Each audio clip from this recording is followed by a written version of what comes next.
अस्सलाम वालेकुम, आदाब। कुछ दिनों पहले नील ज़राड़ी के अंदर कुछ मकानों को बहुत ज़्यादा नुकसान पहुंचा। जब वो आग की ज़द में आए, पूरी तरह से तबाह हो गए। और जिन लोगों ने अपनी हलाल कमाई से मेहनत मजदूरी करके उन मकानों को, उन अशियानों को सजाया था, वो उनकी आंखों के सामने राख का ढेर बन गए कुछ ही मिनटों के अंदर।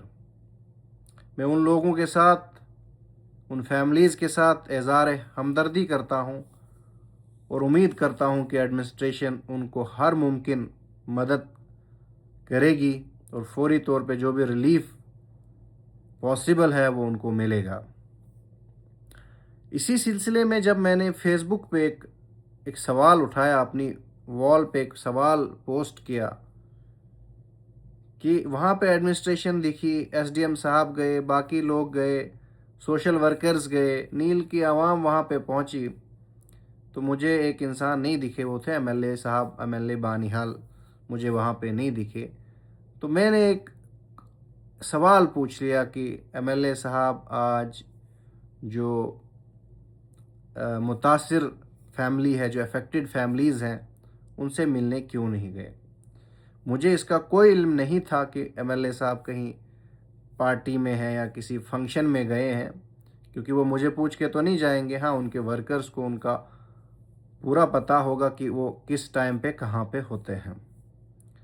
तो जब मैंने ये सवाल उठाया तो काफ़ी लोगों ने उस सवाल को अप्रिशिएट किया, लेकिन जो एनसी के वर्कर्स थे कुछ, उनका ये कहना था कि अभी वो किसी शादी अटेंड कर रहे हैं, तो कोई बात नहीं, चलो शादी अटेंड करना भी ज़रूरी है।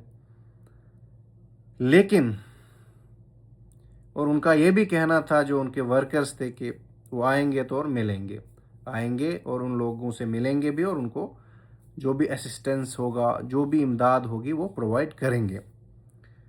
तो मेरे जहन में उस टाइम ये एक और बात आई कि कुछ महीनों पहले, सितंबर के आसपास की बात है, कि जब बारिशें बहुत तेज़ हुई तो हमारे हाला मलीगाम में और हमारे थन्ना मलीगाम में कुछ मकानों को नुकसान पहुंचा। तो उस टाइम भी जब मैंने ये क्वेश्चन एराइज किया था, ये सवाल उठाया था कि एमएलए साहब आज नहीं दिख रहे हैं कहीं भी, न वो हाला दिखे, हमारा रोड पूरा निकल गया था, न वो वहाँ दिखे, न पल्ला में दिखे, न वो मलीगाम या पोगल के किसी इलाके में, या पूरी बानिहाल कॉन्स्टिट्यूंसी के हर एक इलाके में, खड़ी के इलाके में नुकसान हुआ, गूल में, गूल साइड बहुत नुकसान हुआ, शंगलदान में नुकसान हुआ, सुमड़ में नुकसान हुआ, हर जगह नुकसान हुआ। तो एमएलए साहब मुझे कहीं नहीं दिखे। तो तब भी एक उनके वर्कर्स थे, उन्होंने कहा कि वो अपनी जो बेटी है उनकी शादी में मसरूफ़ हैं, जो ही वो फारिग होंगे वो हर एक इलाके में जाएंगे और नुकसान का जो है वो एस्टिमेट लगाएंगे, और जिस हिसाब से वो अगर कोई भी इमदाद कर पाते हैं तो वो करेंगे। लेकिन चलो, मानने वाली बात है, वो शादी में बिज़ी थे, तो उस टाइम उनको आप एक दे सकते हो, एक बेनिफिट ऑफ डाउट दे सकते हो कि वो शादी में बिज़ी थे, नहीं आ पाए। लेकिन जब शादी ख़त्म हुई उसके बाद भी वो हालांकि उन गरीबों के पास नहीं गए। उसके बाद भी वो थन्ना में जिनका मकान डैमेज हुआ, उनके पास नहीं गए, और बाकी जगहों पे जो भी कॉन्स्टिट्यूंसी के डिफरेंट डिफरेंट एरियाज़ में लोगों के नुकसान हुए थे, वहाँ नहीं गए। अप्रैल के अंदर हमारे मोहम्मद रफ़ीक नाइक साहब हैं, सब्राल के रहने वाले, सब्राल मलीगाम के रहने वाले, उनको माली नुकसान हुआ। आसमानी बिजली से उनके 6 भेड़ बकरियों की डेथ होगी, वो मर गई वहाँ पे, उनका नुकसान हुआ, वहाँ भी कोई नहीं गया। वहाँ उसका हाल, उस गरीब का हाल भी किसी ने नहीं पूछा। और मुझे एनसी के कुछ वर्कर्स ये कह रहे हैं कि मैं झूठ बोल रहा हूँ। ये 2023 का नुकसान हुआ है। जो हालांकि कुछ मकानों का नुकसान हुआ है, उसकी स्टोरी हमारे जो जर्नलिस्ट हैं, सजाद रुनियाल साहब पनला के, उन्होंने भी अपनी वॉल पे चढ़ाए, तो फिर वो भी झूठ बोल रहे होंगे। और वो लोग जिन्होंने मुझे कांटेक्ट किया था उस टाइम कि आप इस पे आवाज़ उठाइए कि जो हालात पे लोगों का जो घरों में का नुकसान हुआ है, आप उस पर आवाज़ उठाइए और एडमिनिस्ट्रेशन तक पहुंचाइए। और मैंने इस बारे में एडमिनिस्ट्रेशन से भी अब राब्ता करने की कोशिश की और किया भी।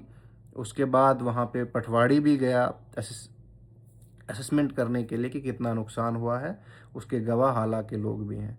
लेकिन नेशनल कॉन्फ्रेंस के वर्कर्स का ये कहना कि मैं झूठ बोल रहा हूँ और अपनी सियासत चमकाना चाहता हूँ, ये बहुत नाकाबिले, मतलब क्या बोलूँ, ये बहुत अनफॉर्चुनेट है। बदकिस्मती की बात है कि अगर आप, मैंने किसी पे ज़ाती कमेंट नहीं किया। जिस हिसाब से आपने देखा होगा कांग्रेस के वर्कर्स कुछ हैं जो कभी नेशनल कॉन्फ्रेंस में ही थे, कभी सजाद शाहीन साहब के साथ ही चला करते थे, शायद कुछ रिश्तेदार भी होते हैं उनके, वो क्या क्या नहीं लिखते हैं सजाद शाहीन साहब के लिए। जब सजाद शाहीन साहब को हाजी कहा जाता है, उस पर भी मुझे ऑब्जेक्शन है कि अगर किसी ने भी, सजाद शाहीन साहब है, विकार रसूल वानी साहब है, इम्तियाज़ शान साहब है, बशीर उनियाल साहब है, इन्होंने हज किया है, वो उनके एक पर्सनल अमल है, वो उनने अपने लिए किया है, अपने फेथ के लिए किया है, उससे आवाम का कोई लेना देना नहीं, उससे ना आवाम को नुकसान होगा, ना उससे कोई आवाम को फ़ायदा होगा।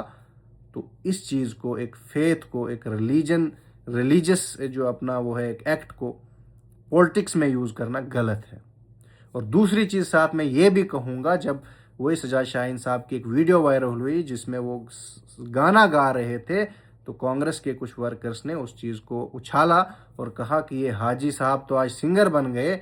वो भी गलत है। अगर सजाद शाहीन साहब कहीं अपनी प्राइवेट स्पेस में गाना गा रहे हैं, डांस कर रहे हैं, उसमें उससे हमें कोई लेना देना नहीं है, क्योंकि वो उनका एक प्राइवेट लाइफ में वो क्या करते हैं, न उससे आवाम को कोई फ़ायदा होगा, न कोई उससे नुकसान होगा। सो अगर वो हाजी साहब डांस करते हैं, गाना गाते हैं, हाजी कहना भी गलत है और उनको सिंगर कहना या डांसर कहना भी गलत है, क्योंकि वो प्राइवेट लाइफ है उनकी अपनी। प्राइवेट लाइफ में कोई क्या कर रहा है उससे कोई लेना देना नहीं है आवाम को। ना ही हम इस पे क्रिटिसिज्म करेंगे, क्रिटिसाइज करेंगे, और ना ही हमने आज तक किसी को पर्सनल चीज़ों पे क्रिटिसाइज किया। हाँ, हम ये चीज़ आवाज़ उठाते रहेंगे कि एमएलए साहब को जहाँ जाना चाहिए था वहाँ गए, सीडीएफ का पैसा हमारे इन गरीबों को मिला नहीं मिला, उस पर हम आवाज़ उठाते रहेंगे। इस पर किसी को तकलीफ होती है तो होने दो, कोई फ़र्क नहीं पड़ता। लेकिन एक चीज़ है कि अंधभक्ति नहीं दिखानी है, आंखें बंद करके किसी पे आपने नहीं करना है ट्रस्ट। वर्कर्स आप इलेक्शन से पहले थे, इलेक्शन के बाद जो एमएलए साहब हैं वो सबके एमएलए, मेरे भी एमएलए, मैंने वोट नहीं दिया इनको, मैं ओपनली कहता हूँ, मैंने वोट किसी और को दिया था, लेकिन एमएलए वो मेरे भी हैं, एमएलए वो सब के हैं। क्योंकि अगर 30,000 वोट उनको पड़ा है तो आप 70,000 वोट उनके खिलाफ भी पड़ा है। तो आप 70,000 लोगों को ये इग्नोर नहीं कर सकते कि उन्होंने आपको वोट नहीं दिया, तो हम उनकी बात नहीं सुनेंगे। ये डेमोक्रेसी का एक खूबसूरती है कि आपको आपको आप सब 1,00,000 वोट में से 30,000 वोट लेने के बाद भी आप एमएलए बन जाते हो, एक नुमाइंदा बन जाते हो, तो उसके बाद आपको ये चीज़ नहीं देखनी है कि किसने मुझे वोट दिया, किसने नहीं दिया। पूरी कॉन्स्टिट्यूंसी के एमएलए हो, आप मेरे भी एमएलए हो और अपने वर्कर्स के भी एमएलए हो। आपको सिर्फ अपने वर्कर्स को ही नहीं देखना, आपको सबको देखना है। और उन वर्कर्स से भी मेरी गुजारिश रहेगी, ये आपके लिए गोल्डन अपॉर्चुनिटी है, आप उनसे काम लीजिए। इस टाइम चमचागिरी करने का वक्त नहीं है, आप काम लेने का वक्त है। इस टाइम आपको भी उनको क्रिटिसाइज करना चाहिए कि अगर वो नहीं आते आप उनको लाइए, क्योंकि आप ही गए थे मालीगांव में, सजाद शाहीन साहब खुद नहीं आए थे, आप लोगों के घरों में गए थे, आपने लोगों को पैसे की लालच दी या क्या दिया, लोगों को काम की लालच दी, नौकरियों की लालच दी, किस चीज़ की लालच दी, जो आपके लोगों ने बात सुनी और सजाद शाहीन साहब को वोट दिया। तो आज आप पे भी फ़र्ज़ बनता है कि जो एतबार, जो एतमाद लोगों ने आप पे दिखाया है, आप उसको पूरा कीजिए, लोगों के काम कीजिए। लोगों के काम करोगे, हम भी आपकी तारीफ़ करेंगे, हमें कोई झिझक नहीं है उसमें, और हमें कोई लीडर बनने का शौक़ नहीं है। अल्हम्दुलिल्लाह अल्लाह ताला ने पहले ही बहुत इज़्ज़त दे चुके हैं। अल्लाह ताला ने, मैंने जिस फील्ड में भी गया हूँ, अल्लाह ताला ने मुझे कामयाब किया है। चाहे वो फिर मैं एजुकेशन के अपनी फर्स्ट से लेके 12th तक की बात करूं, उसके बाद एमबीबीएस की बात करूं, उसके बाद नीट पीजी की बात करूं, और उसके बाद प्रैक्टिस की बात करूं, मैं हर जगह अल्लाह ताला ने मुझे इज़्ज़त दी है। तो सियासत में आने का मकसद मेरा ये नहीं है कि मैं एमपी बनूं या एमएलए बनूं। सियासत में आने का मकसद सिर्फ इतना है कि लोगों के लिए आवाज़ उठाऊं। एक प्लेटफॉर्म मिलता है आपको जहां पे आप लोगों की, गरीबों की आवाज़ उठाओगे। तो मुझे कोई शौक़ नहीं है, लेकिन आप लोगों का एक फ़र्ज़ बनता है, क्योंकि आज आप नेशनल कॉन्फ्रेंस पूरे जम्मू कश्मीर में उनकी सरकार है। कुछ ऐसा काम करो जो दुनिया याद रखेगी आपको, आपको भी दुआएं मिलेंगी। चमचागिरी से बाज आ जाओ, चमचागिरी छोड़ दीजिए आप। बाकी रही बात, आप रुनियाल साहब को क्यों क्रिटिसाइज कर रहे हो इसमें? रुनियाल साहब क्या कर सकते हैं भाई? वो डीडीसी है, कितनी पावर्स है उनके पास? जितना, अगर कोई आम डीडीसी तो कुछ नहीं कर पाता, वो ब्यूरोक्रेट थे, रिटायर्ड आईएएस ऑफिसर है, उनके लिंक्स होते हैं, ये ब्यूरोक्रेटिक लॉबी होती है, उसको यूज करके उन्होंने बहुत सारे काम कराए। बाकी डीडीसी की इतनी औकात नहीं है कि वो कितने काम कर सकता है। आई एम सॉरी टू से दिस, बट डीडीसी को होता ही क्या, 12 पंचायत का एक सरपंच मान लो आप, उसके बाद आप डीडीसी को फंड 70 लाख फंड्स मिलते हैं पर ईयर, तो उसमें से आप कितना काम करोगे? एक पंचायत को आप 5-5 लाख बांट दो तो खत्म बात, क्या बनेगा? नालियां ही बनेंगी ना उससे। लेकिन रुनियाल साहब ने अपना एक पढ़े लिखे होने का सबूत दिया। आपको याद होगा पोगल की हायर सेकेंडरी किसने दिलाई और मलीगाम की हायर सेकेंडरी किसने दिलाई। अगर आज कोई भूल गया है तो वो बदकिस्मती की बात है। 2 हायर सेकेंडरीज 1 किलोमीटर के डिस्टेंस में है, 1 किलोमीटर का डिस्टेंस है लगभग उनके बीच में। तो मुझे बताओ, अगर इनमें से एक भी हायर सेकेंडरी पहले आ जाती है तो उसके बाद दूसरी हायर सेकेंडरी कम से कम 20 साल तक नहीं आती, क्योंकि वो क्राइटेरिया ही फुलफिल नहीं होता। ये रुनियाल साहब ने अपना दिमाग यूज करके 2 हायर सेकेंडरीज को एक साथ सैंक्शन कराया, ताकि दोनों लोग, मलीगाम भी और पोगल भी, खुश हो जाए, दोनों को अपना अपना हिस्सा मिल जाए। उसके बाद अब्बास मोड़ से पल्ला का रोड, वो भी कैसे भूल सकते हो? अगर आप तो आज पावर में हो, आप लुक्की बिछवा देते हो उस पर। तो आप अपने आका से, अपने उस नेता से सवाल तो करिए कि आज आपने हमें लुक क्यों नहीं दी, हमें ब्लैक टॉपिंग वहाँ पे क्यों नहीं करवाई। आपको सवाल तो पूछना चाहिए ना। अगर आप सवाल ही नहीं पूछोगे तो ये लोगों के साथ ज्यादती है। बाकी आप वर्कर, जब वोटिंग का टाइम आएगा फिर आप उनकी हिमायत कीजिए, लेकिन आज आपको भी उनको क्रिटिसाइज करना चाहिए जब वो नहीं दिखते हमारे बीच में, जब वो हमारा काम नहीं कर रहे, जब सीडीएफ का पैसा जो शेयर है वो आपके उस इलाके में नहीं मिल रहा है, तो उसमें आपको आवाज़ उठानी चाहिए। इसमें कोई गलत बात नहीं है। अगर आप किसी को काम के लिए क्रिटिसाइज करते हो तो उसमें कोई गलत बात नहीं है। मैं पर्सनल कभी सजाद शाहीन साहब को या उनकी फैमिली को या किसी को भी क्रिटिसाइज नहीं करता, चाहे वो कोई भी हो, एमएलए हो, एमपी हो, उमर अब्दुल्ला साहब हो, या किसी को, हम किसी को भी पर्सनल क्रिटिसाइज नहीं करेंगे, उनके काम के लिए क्रिटिसाइज करेंगे। क्या सजाद शाहीन साहब ने ये नहीं कहा था कि मैं अपनी सैलरी डोनेट करूंगा? तो ये मेरा फर्ज बनता है, हक बनता है कि मैं उनसे पूछूं कि वो सैलरी कहाँ गई। वो झूठ क्यों बोला अपने लोगों को? वो वोट लेने के लिए झूठ था क्या? तो फिर मैं क्यों ना पूछूं सजाद शाहीन साहब से कि आप जो झूठ बोला था आपने कि मैं अपनी सैलरी सारी डोनेट करूंगा गरीबों में, और हम एक सिस्टम बनाएंगे, जिसको जरूरत होगी उसको हम वो सैलरी देंगे। तो आज सजाद शाहीन साहब ये जवाब दे कि जो नील की है, जो 2 लोग बेचारे नील जराडी के 2 घर हैं या 3 घर हैं जिनको बहुत नुकसान हुआ है, आप एक एक सैलरी अपनी डोनेट कर दीजिए उनको। जब ये झूठ बोलेंगे, जो वादे किए हैं हम उनको बार बार याद दिलाते रहेंगे, नेशनल कॉन्फ्रेंस को भी और हमारे एमएलए साहब को भी। अगर आप वादे नहीं करते तो हम आज आपको क्या बोलेंगे? तब लोग वोट भी नहीं करते। लोगों ने इसलिए वोट किया था कि 1 लाख नौकरियां मिलेंगी, वो भी नहीं मिली। लेकिन अफसोस इस बात का होता है कि आज ये टाइम चमचागिरी करने का नहीं है, ये टाइम काम लेने का है। आपको काम लेना चाहिए, आपकी बात सुनेंगे।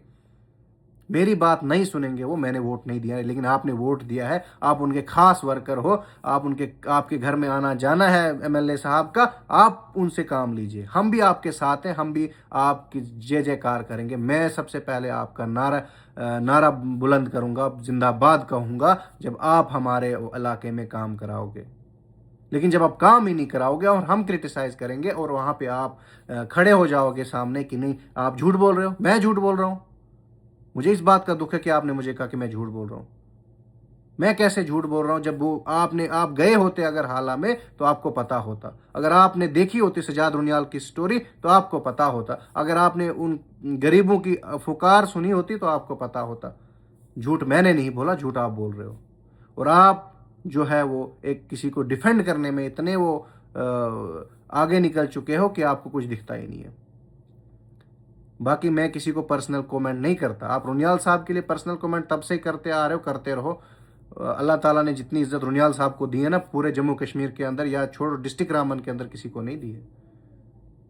उन्होंने अपने अपने बलबूते पे, उन्होंने अपने एक काबिलियत से उन्होंने पूरे जम्मू कश्मीर पे राज किया है। कमिश्नर सेक्रेटरी रिटायर हुए। मैं ये भी साथ में कहना चाहूँगा कि सियासत में अगर आप कहो कि सियासत में वो नाकाम हुए, पार्शली नाकाम हुए, पार्शली कामयाब भी हुए, वो इलेक्शन 2014 का ना जीत पाए, वो हमारी बदकिस्मती थी, उनकी नहीं। उससे पहले भी डी ठाकर साहब ने भी हमारी नुमाइंदगी करने की कोशिश की थी, तब भी हमारी बदकिस्मती थी कि हमने उनको वोट नहीं दिया। हम तो छोटे थे, मुझे तो याद भी नहीं है, लेकिन हम सुनते हैं अपने बड़ों से कि उन्होंने भी इलेक्शन लड़ा था। लेकिन अगर हमारी आवाम ने अगर डी ठाकर साहब जैसे लोगों को इग्नोर किया है, तो फिर उसके बाद बशीर उनियाल साहब को इग्नोर किया है, उनको वोट नहीं दिया एमएलए के लिए, तो फिर मेरी क्या औकात है? मैं तो कोई नहीं हूँ। मैं एक पढ़ा लिखा नौजवान ज़रूर हूँ। मैंने अपनी एकेडमिक्स में, अपनी मेडिकल फील्ड में, हर जगह अल्हम्दुलिल्लाह कामयाबी हासिल की है। मैं अपनी फील्ड का अल्हम्दुलिल्लाह माहिर हूँ, एक्सपर्ट हूँ। लेकिन मुझे ये नहीं लगता कि मैं इतनी जल्दी कामयाब हो जाऊँगा सियासत में। मैं सिर्फ नौजवानों से उम्मीद है। बाकी जो हमारी लोग हैं, जो हमारे वोटर्स हैं, वो ये हिस्ट्री जो है वो कुछ अच्छा नहीं बता रही। ये जो हिस्ट्री है ये कुछ किसी और तरफ इशारा कर रही है। तो मैं उम्मीद करता हूँ कि हिस्ट्री बदलेगी, कि आप पढ़े लिखे लोगों की भी कदर करोगे। अगर नहीं तो ठेकेदारों की ही सुननी है और ठेकेदारों के पीछे ही चलना है, तो फिर हालात हमारे न बदले हैं न बदलेंगे। जहाँ पे रुनियाल साहब को इग्नोर किया गया, जहाँ पे डी ठाकर साहब को इग्नोर किया गया, वहाँ पे डॉक्टर साकिब हारून की क्या औकात होगी। लेकिन मैं उम्मीद करता हूँ, ज़रूरी नहीं है कि मैं इलेक्शन जीतूँ हारूँ। मैं इसलिए नहीं कि मैं एमएलए बनने के लिए सियासत में नहीं आया हूँ, मैं एमपी बनने के लिए सियासत में नहीं आया हूँ। मैं लोगों की आवाज़ को बुलंद करने के लिए सियासत में आया हूँ। मैं उम्मीद करता हूँ कि लोग, खासकर नौजवान, मेरा साथ देंगे, साफ नियति से काम करेंगे, अपने लोगों के लिए काम करने की कोशिश करेंगे। जहाँ जहाँ लगेगा नाइंसाफ़ी हो रही है, वहाँ डॉक्टर साकिब आप लोगों के लिए आवाज़ उठाएगा। शुक्रिया।